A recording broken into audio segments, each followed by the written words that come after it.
एक काशी में ब्राह्मण थे, बचपन से ही उनको भागवत जी पढ़ने का शौक लग गया।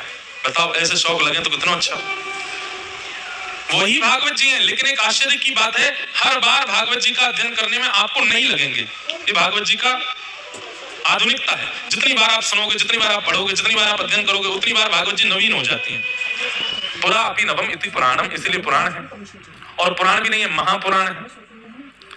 तो काशी में एक विद्वान रहते थे, बचपन से उनको भागवत जी पढ़ने का शौक लग गया। अब तो ऐसा शौक लगा, उठते बैठते चलते फिरते बस उनको यही लगता है मैं कहीं एक आसन लगा के बैठ जाऊं, भागवत जी पढ़ूं। परिवार के बच्चों के साथ खेलने भी जाते तो बच्चे खेलते वो बैठ के अपने भागवत जी पढ़ते रहते। सब लोग गंगा स्नान के लिए जाते, वो गंगा स्नान करके तुरंत भागवत जी पढ़ने लगते। सब ब्याह में गए, वो पीछे बैठ के भागवत जी पढ़ते रहते। इतना भागवत जी के प्रति आदी हो गए कि कोई और कामकाज उनको भाता नहीं था। घर वालों ने कहा ब्याह करा दो इसका, अपने आप बुद्धि ठिकाने आ जाएगी। कोई काम नहीं करता, धंधा नहीं करता, पूरे दिन ये किताब से पढ़ता रहता है। किताब नहीं है, साक्षात कृष्ण है भागवत जी। घर वालों ने विवाह करा दिया। विवाह के बाद भी वही बात है ना, ठाकुर जी जिसको पकड़ लें वो कैसे भी नहीं बदलेगा। विवाह के बाद भी भागवत जी को नहीं छोड़ा। रात्रि में नींद खुल जाती है तो उठ के हाथ मुंह धो के आचमन करके भागवत जी पढ़ने लगते हैं। सुबह उठते हैं तो भागवत जी पढ़ते मिलते हैं, दोपहर में तो भागवत जी। पत्नी भी कुछ दिन तो सहती रही, उसको भी लगा ये कुछ करते धरते नहीं। एक दिन पतिदेव से कहा, गृहस्थ आश्रम में आ गए हैं, थोड़ा कुछ कार्य धंधा भी किया कीजिए। देवी हम आपसे एक सत्य बात कहें। बोले क्या? हम और सब कामों में नालायक हैं, नहीं कर पाएंगे। आप देख लो, कुछ आपको भाई तो कर लो घर चलाने के लिए, हमसे नहीं होगा। आजकल की कन्या होती तो छोड़ के चली गई होती, पर पुराने भारत के बोले अब क्या करें, हम ही कुछ करते हैं। तो वो घर घर जाती, भोजन बनाती और उससे जो वेतन मिलता उससे घर चलता था। पतिदेव कुछ नहीं करते। चलने लगा घर, 2-3 बालक भी हो गए, लेकिन भागवत जी के प्रति मोह घटा नहीं।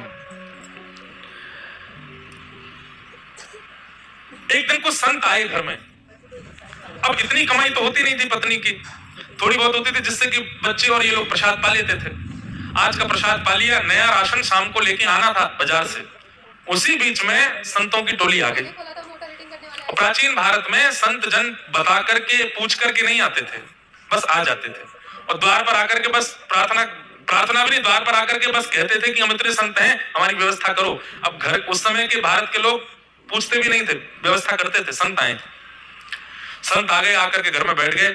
पत्नी ने प्रणाम किया, पतिदेव भी आए, प्रणाम किया। दोनों ने बोले भगवान बड़ी कृपा। बोले हम 12 मूर्ति संत हैं, अयोध्या से आए हैं काशी दर्शन करने। आपके घर के बाहर तुलसी वन देख करके, गैया देख करके हमको लगा कोई विप्र ब्राह्मण है, हम 12 संत प्रसाद पाएंगे, तैयारी करो। अब पत्नी दौड़ी रसोई में, पीछे से ब्राह्मण देवता भी आए, देवी बनाओ। बोले कहां से बनाए, सब तो खत्म हो गया, राशन लेकर के आना है। तो बोले 2 पैसा लिया है राशन। बोले कहां से दें, सब खर्च हो गया इस महीने का, इस महीने की पगार अभी मिली नहीं, कल मिलेगी, फिर राशन आएगा, फिर बनेगा। पत्नी तो व्याकुल हो गई, मैं हमेशा संभाल लेती हूँ, इस बार आप संभाल लीजिए कुछ। अब पतिदेव बोले देवी तुम तो जानती हो हम तो कुछ करते धरते नहीं, हम पे तो 1 रुपया भी नहीं है, कैसे हम कैसे संभालें, कुछ तो कीजिए। कहीं से भी संत जन बैठे हैं, इधर जामे उधर जामे सब, लेकिन कोई व्यवस्था नहीं बनी।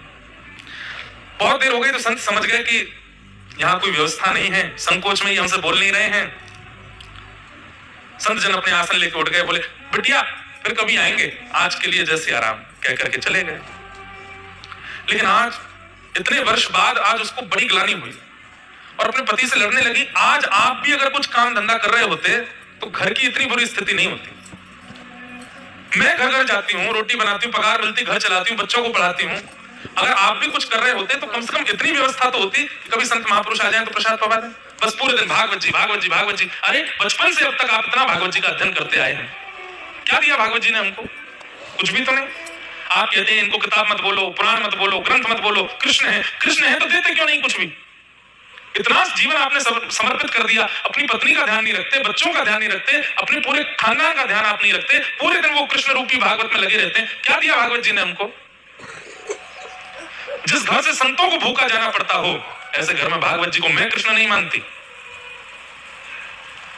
देवी ऐसा मत बोलो, तुम अभी जानती नहीं, वो साक्षात श्री कृष्ण है। मैं जब अध्ययन करता हूं मुझे नृत्य करते हुए बोलते हुए श्री कृष्ण दिखाई देते हैं, तो ऐसा है। फिर आज एक काम कीजिए। बोले क्या? अपनी उठाइए भागवत जी और चले जाइए, घर में संभाल लूंगी, बच्चों को मैं संभाल लूंगी, सर्वस्व आपकी भागवत जी हैं। जिन भागवत जी के कारण हमारे पति की स्थिति ऐसी, संतों को भूखा जाना पड़े, मैं उनको घर में नहीं रखने दूंगी। इतनी बड़ी बात हो गई। पत्नी के इतना बोलने पर पतिदेव बोले, दुनिया कृष्ण को घर में बुलाती है, तुम घर से निकाल रही हो। देवी, इससे ज्यादा मैं सुन नहीं सकता, अब तुम रहो अपने बच्चों के साथ प्रेम से, मैं चलता हूं। अपनी पोथी उठाई, रोते बिलखते ब्राह्मण देवता मेरे कृष्ण हैं, मेरे ठाकुर जी हैं, हृदय से लगा करके निकल गए। गंगा के तट पर